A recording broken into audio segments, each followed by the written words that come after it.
Viewers, আপনারা অনেকেই আছেন পুরাতন ezviz ক্যামেরা কিনে থাকেন। পুরাতন এই ezviz ক্যামেরা কেনার আগে আপনাদেরকে অবশ্যই দুইটা জিনিস মাথায় রাখতে হবে। আর সেটি হলো, পুরাতন ezviz ক্যামেরাটি যে ব্যক্তির থেকে ক্রয় করতে চাচ্ছেন অবশ্যই ওই ব্যক্তির ক্যামেরার আইডি এবং পাসওয়ার্ডটি লগইন থাকা অবস্থায় ক্যামেরাটিকে পার্মানেন্টভাবে ডিলিট করতে হবে।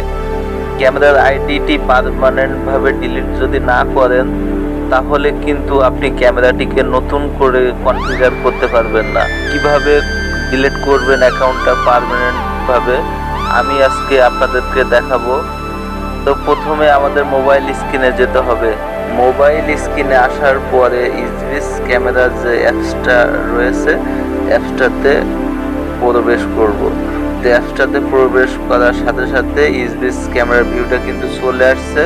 তো ভিউটা চলে আসার পরে এখানে ডাইন সাইডে কর্নারে সেটিং নামে একটা আইকন দেখতে পাচ্ছেন, তো এটাতে প্রেস করব। তো প্রেস করার সাথে সাথে এরকম একটা ইন্টারফেস আসবে।